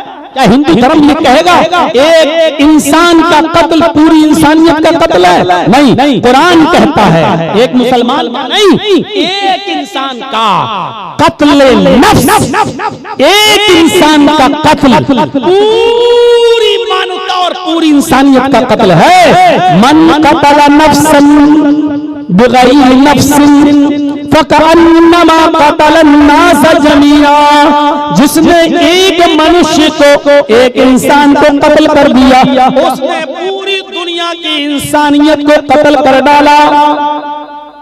ये इस्लाम है जो ये कहता है कि रास्ते में केले का छिलका पड़ा है, रास्ते में पत्थर पड़ा है, रास्ते में कंकर पड़ा है, रास्ते में कोई तकलीफ देने वाली चीज पड़ी है, आप बाइक से जा रहे हैं तो बाइक से उतर जाओ, उस तकलीफ देने वाली चीज को उठाकर फेंक दो, चाहे उससे मुसलमान गुजर रहा हो या हिंदू या ईसाई, कोई भी गुजरे, लेकिन आपको बाइक रोकना पड़ेगी, आपको साइकिल रोकना पड़ेगी। अगर आप 4 व्हीलर में बैठे हैं और आपकी नजर पड़ गई केले के छिलके पर, आपकी नजर पड़ गई सड़क पर पड़े हुए पत्थर पर, साइड में गाड़ी खड़ी कीजिए और उस तकलीफ चीज को आप उठाकर सड़क के किनारे नाली में फेंक दीजिए, ताकि आपकी गाड़ी के गुजर जाने के बाद कोई बूढ़ा उस छिलके पर पैर रख के फिसल न जाए, कोई बच्चा फिसल न जाए, कोई हामिला औरत गर्भवती महिला कहीं उस केले के छिलके पर पैर रख के फिसल न जाए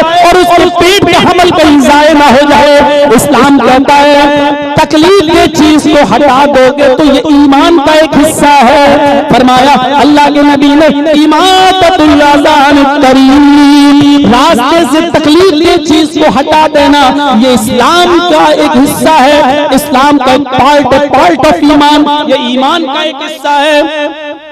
ये इस्लाम है जो मानता ये सिखलाता है कि जिसका पड़ोसी भूखा सो गया और आपने पेट भर के खाना खाया, आपका पड़ोसी चाहे हिंदू हो, आपका पड़ोसी यहूदी हो, आपका पड़ोसी ईसाई हो, आपका पड़ोसी जैनी हो, आपका पड़ोसी सिख हो, कोई भी हो, अगर वो भूखा सो गया और आपने दस्तरखान लगाकर बीवी बच्चों के साथ पेट भर के खाना खाया, रात में उठकर तहज्जुद की नमाज भी पढ़ी, अल्लाह की कसम आपकी तहज्जुद की नमाज कबूल नहीं होगी, अल्लाह की कसम फजर की नमाज आपकी कबूल नहीं होगी, क्योंकि आपको मालूम है कि पड़ोसी भूखा सो गया। इसी को अल्लाह के नबी ने 3 बार कहा, वल्लाही ला युमिन, वल्लाही ला युमिन, वल्लाही ला युमिन, अल्लाह की कसम वो मोमिन नहीं, अल्लाह की कसम वो मोमिन नहीं, अल्लाह की कसम वो मोमिन नहीं। सहाबा ने कहा अल्लाह कौन मोमिन नहीं है, अल्लाह के नबी कौन मुसलमान नहीं? फरमाया जो पेट भर के खाना खा ले और उसका पड़ोसी भूखा सो जाए, पड़ोसी में न हिंदू की कैद न मुसलमान की, न सिख की न ईसाई की, इंसान का लफ्ज है जो खुद खा ले और अपने पड़ोसी को भूखा सुला दे, पड़ोसी भूखा सो जाए तो मुसलमान नहीं। मेरे भाइयों ये इंसानियत है जो इस्लाम बयान करता है। आए बिरयानी खाने वालों, अच्छी अच्छी ग़िज़ाएं खाने वालों, अल्लाह के नबी सल्लल्लाहु अलैहि वसल्लम फरमाते हैं जब रात का खाना बनाओ तो शोरबा कुछ बढ़ा लो, पानी कुछ ज्यादा डाल दो, ताकि आपके बच्चों के साथ साथ पड़ोसी की भी भूख मिट जाए। आप पड़ोसी में नहीं जाते हैं, आप अपने बच्चों को किसी बहाने भेज सकते हैं, तुम्हारे घर में कुछ पकड़ाया नहीं, आपकी बीवी भी उसकी बीवी से मिलने जा सकती है, घर का पता लगा सकती है, ये आपका काम है पता लगाना, ये आपकी ड्यूटी है कि पड़ोसी के घर में कुछ पकड़ाया नहीं। अल्लाह की कसम अगर पड़ोसी भूखा सो गया और आपने शिकम शेर होकर खाया और फजर पड़ी, तहज्जुद पड़ी तो हम मोमिन नहीं है। फरमाया अल्लाह के नबी ने वल्लाही ला युमिन, अल्लाह की कसम वो मोमिन नहीं। इंसानियत का ऐसा आलम बरदार है ये मजहब जो हिंदू मुस्लिम की कैद नहीं लगाता, पड़ोसी का लफ्ज इस्तेमाल करता है, पड़ोसी भूखा नहीं सोना चाहिए, ये इस्लाम बताता है। आप रोजे से हैं, आप रोजे की हालत में आपने ज़ोहर की नमाज पढ़ी है, की शिद्दत है लेकिन रोजा नहीं तोड़ना चाहते हैं, पता चला आपके पड़ोसी का बच्चा या आपके पड़ोसी की बीवी या आपका पड़ोसी एक्सीडेंट हो गया और वो हॉस्पिटल में एडमिट है और उसका ब्लड ग्रुप आपके ब्लड ग्रुप से टच हो रहा है, डॉक्टर ने एक बोतल अर्जेंट खून के लिए कहा है और उसी ग्रुप का खून चाहिए, आपका खून आपके पड़ोसी के खून से या किसी गैर मुस्लिम जो एक्सीडेंट किया उसके खून से टच हो रहा है, मिल रहा है और इस वक्त उसकी जान बचाना जरूरी है, आप ही का खून मेल खा रहा है। इस्लाम ये कहता है उस गैर मुस्लिम भाई की जान बचाने के लिए तू फौरन हॉस्पिटल जा और एक बोतल खून दे दे, 250 ग्राम, 300 ग्राम, 200 ग्राम, जितना भी लग रहा है उसको दे दे, आज उसकी जान बचा ले। खून की जांच के लिए 2 ml, 3 ml, 5 ml तक तो ब्लड निकाला जा सकता है रोजे की हालत में, और उसकी जांच कराई जा सकती है। लेकिन 200 ग्राम, 300 ग्राम, 500 ग्राम इतना खून निकालने से रोजा टूट जाएगा, रोजा बाकी नहीं रहेगा। यहाँ इस्लाम ये इजाजत देता है कि तू रोजा तोड़ दे, लेकिन अपने भाई की जान बचा ले, अगरचे वो हिंदू है, अगरचे वो ईसाई है, अगरचे वो यहूदी है। फर्ज रोजे को तोड़ दे, इसलिए कि इसकी कज़ा तो बाद में हो जाएगी, लेकिन अगर ये मर गया तो दोबारा इसको जिंदगी नहीं मिलेगी। इस वक्त इसकी जिंदगी बचा ले। मेरे भाइयों, इस्लाम ये एहतराम इंसानियत बतलाता है, ये इंसानियत का एहतराम बतलाता है इस्लाम। ये है एहतराम इंसानियत। मेरे भाइयों की इसकी जान बचा लो, रोजा टूट जाएगा, तुम्हारा कोई बात नहीं, गुनाह नहीं पड़ेगा, और उस रोजे की कज़ा बाद में रमजान के बाद पूरी कर लो, जब मौका मिले तब कर लो। मेरे भाइयों, इस्लाम ये कहता है, ये इंसानियत कितना फसाद को जब इंसानियत का सबूत दोगे तो इंशाअल्लाह ये फूल नफरतों की चिंगारियों पर जब बरसेंगे तो चिंगारियां बुझ जाएंगी। इस्लाम ने हमें ये रास्ता बताया है, और वो वाक़या तो आपने सुना ही होगा। इस्लाम एहतराम इंसानियत का इतना बड़ा अलंबरदार है कि पेट का बच्चा अगरचे नाजायज है, लेकिन इस्लाम उसको भी गिराने की इजाजत नहीं देता। सुना है ना, अल्लाह के नबी के पास एक औरत आई, इन्नी कद असबतुल हद या रसूल अल्लाह, आय अल्लाह के रसूल, मैं हद को पहुंच चुकी हूँ, यानी मैं जिना का शिकार हो चुकी हूँ, मुझे जिना सरजद हो गया है मुझसे, मेरा पति नहीं है। जंगल में लकड़ियां चराने के लिए गई, बकरियां चराने के लिए गई थी, वहां एक चरवाहा था, लकड़हारा था, उसके साथ गलत काम हुआ। आपने फरमाया जाओ, जब तुम खुद अपने जुर्म को कबूल कर रही हो तो 4 गवाह की जरूरत नहीं, जाओ इसको संसार कर दो। कुछ चीजें आपने उससे पूछी हैं जो मैं यहाँ बयान नहीं कर सकता। आपने उससे कहा, क्या हकीकी जिना हुआ है?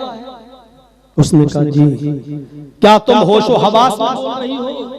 उसने कहा जी। आपने ये भी कहा सहाबा से, इसको चेक करो कहीं इसके मुंह से शराब की बू तो नहीं आ रही है, यानी नशे में तो नहीं बोल रही है? कहा नहीं। फिर आपने एक जुमला ये भी इस्तेमाल किया, जिना जानती हो? उसने कहा जी अल्लाह के नबी मुझे मालूम है। आपने इशारा किया जैसे सुरमेदानी की सलाई सुरमेदानी के अंदर डाली जाती है, उसको फिर आंख में लगाया जाता है। क्या इस तरीके से तुम्हारे साथ राब्ता किया गया? यानी क्या बिल्कुल साफ साफ दुखूल हुआ है? मर्द की शर्मगाह तुम्हारी शर्मगाह से टच हुई है? उसने कहा आपने कहा ले जाओ इसको, पत्थरों से मार मार के खत्म कर दो। मर्द को दौड़ा दौड़ा के मारा जाएगा, मर्द को जमीन में नहीं दफन किया जाएगा, मर्द को बीच में खड़ा करके चारों तरफ लोग खड़े हो जाएंगे। बहुत आसान है ना, कितनी आसानी के साथ हम ये जुर्म कर लेते हैं, लेकिन इसकी सजा सुनकर रूह कांप जाए। चारों तरफ लोग पत्थर लेकर खड़े होंगे और बीच में इस जिनाकार को खड़ा किया जाएगा और फिर पत्थरों से मारा जाएगा। ये जहां भी भागेगा वहां आदमी पत्थर लेके खड़ा होगा, इसको निकलने नहीं दिया जाएगा उस घेरे से। जहां ये भाग कर जाए वहीं पर पत्थर मारो और इतना मारो जब तक इसकी रूह न निकले। ये है बहन और बेटियों की इज्जत इस्लाम में। एक बार जिसको ऐसी सजा मिल जाए तो फिर जिंदगी में कोई किसी की बहन और बेटी के ऊपर गलत नजर नहीं डाल सकता है। इस्लाम ने औरतों की इज्जत और आबरू को बचाने के लिए इतना सख्त कानून बनाया। अब जो खुद ही टिकटॉक पर और इंस्टाग्राम पे डांस करती फिरें और अपने सरों के दुपट्टे उतार दें और वीडियो बनाने लगे, अपने जिस्मों की नुमाइश करने लगे और लड़कों को खुद दावत दे कि आओ हमारे जिस्मों को देखो और कुत्तों की तरह नाच डालो, आओ मैं तुम्हें अपनी बॉडी दिखा दिखा कर तुमको दावत जिना दे रही हूं, आओ और मेरे जिस्म से खेलो। तो उसका क्या इलाज है मेरे भाइयों, उसका क्या इलाज है?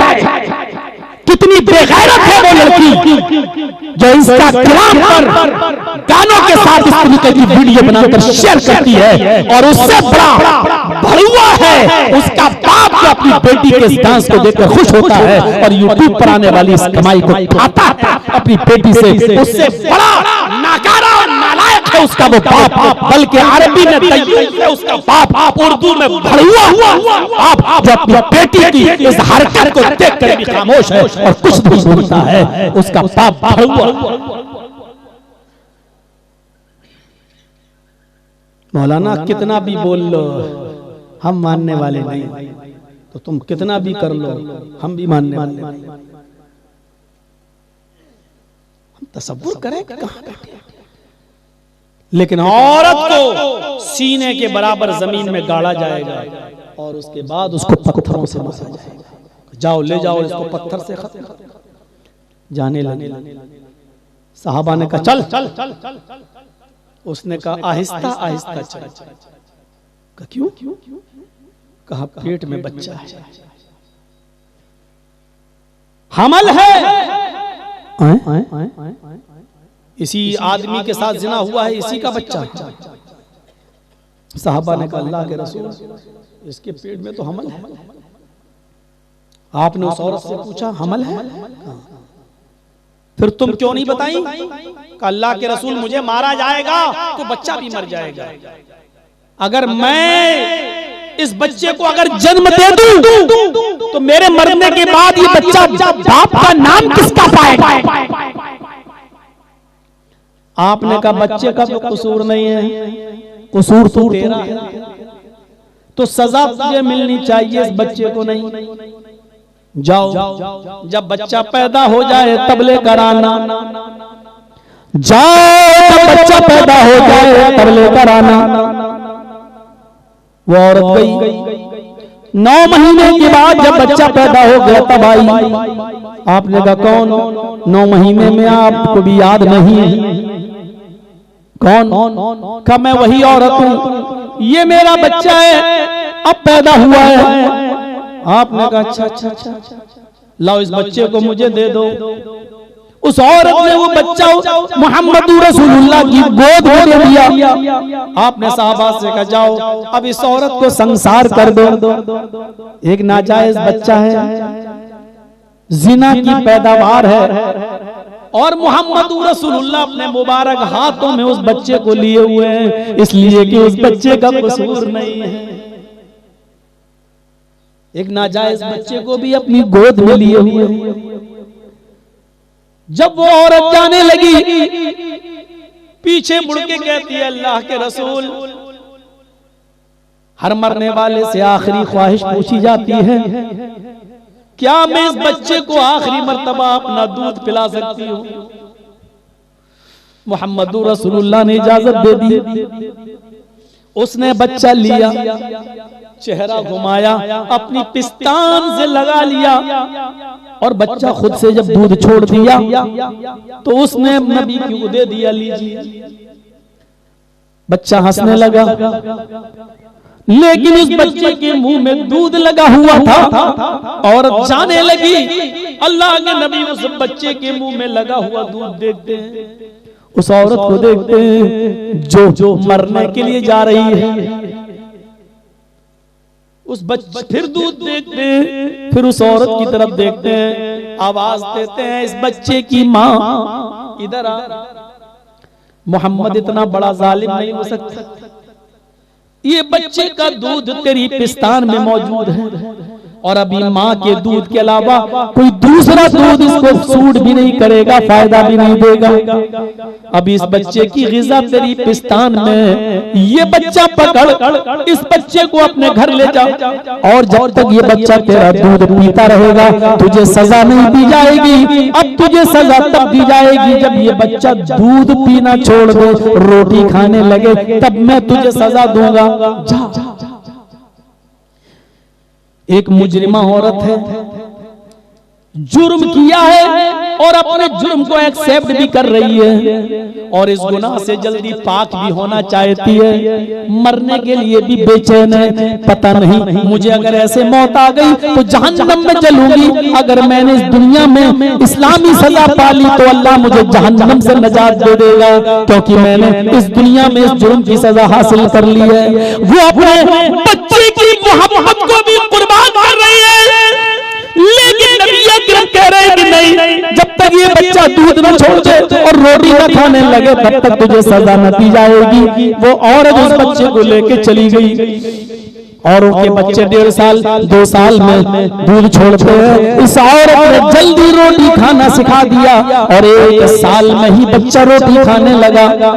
ये लेके आई, अल्लाह के नबी देखिए, अब मत कहिएगा इस बच्चे ने रोटी खाना शुरू कर दी है, मैंने दूध छुड़वा दिया है। आपने फरमाया ठीक है, उस बच्चे को अपनी गोद में लिया और फरमाया सहाबा अब मेरे पास भी गुंजाइश नहीं है, अल्लाह की किताब में भी गुंजाइश नहीं है, अगर होती तो मैं इस औरत को और मोहलत दे देता, लेकिन अब कोई गुंजाइश नहीं है। बच्चा पैदा भी हो गया, बच्चा रोटी भी खाने लगा और ये औरत पाक होने के लिए तड़प रही है, अपने गुनाह की सजा पाने के लिए बेचैन है। जाओ इसको ले जाओ और संसार कर दो। उस औरत को सीने के बराबर गाड़ दिया गया और सहाबा ने पत्थरों की बारिश कर करके उस औरत को खत्म कर दिया, उस औरत को मार डाला। उस औरत की रूह निकल गई। पहला पत्थर खालिद इब्न वलीद ने मारा, सर फटता है, खून की छींटें निकलती हैं और खालिद इब्न वलीद के कपड़ों को खराब कर देती हैं। खालिद इब्न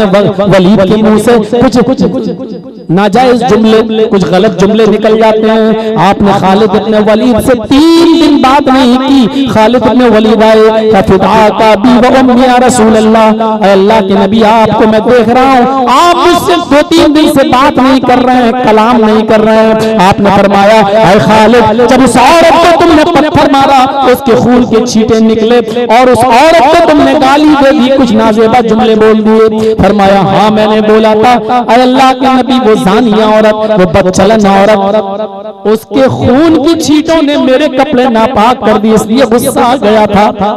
फरमाया खालिद फिर तुम उस औरत को जानिया कह रहे हो? अरे उससे तो जिंदगी में एक बार जिना का सुदूर हुआ, वो आदतन जानिया नहीं थी, वो बदचलन नहीं थी, उसने अपनी जिंदगी में इससे पहले कभी जुर्म नहीं किया था, उसका पति नहीं था, वो जंगल में गई और अपने आप पर कंट्रोल न कर सकी और किसी चरवाहे के साथ जंगल के दामन में उसने जुर्म कर लिया।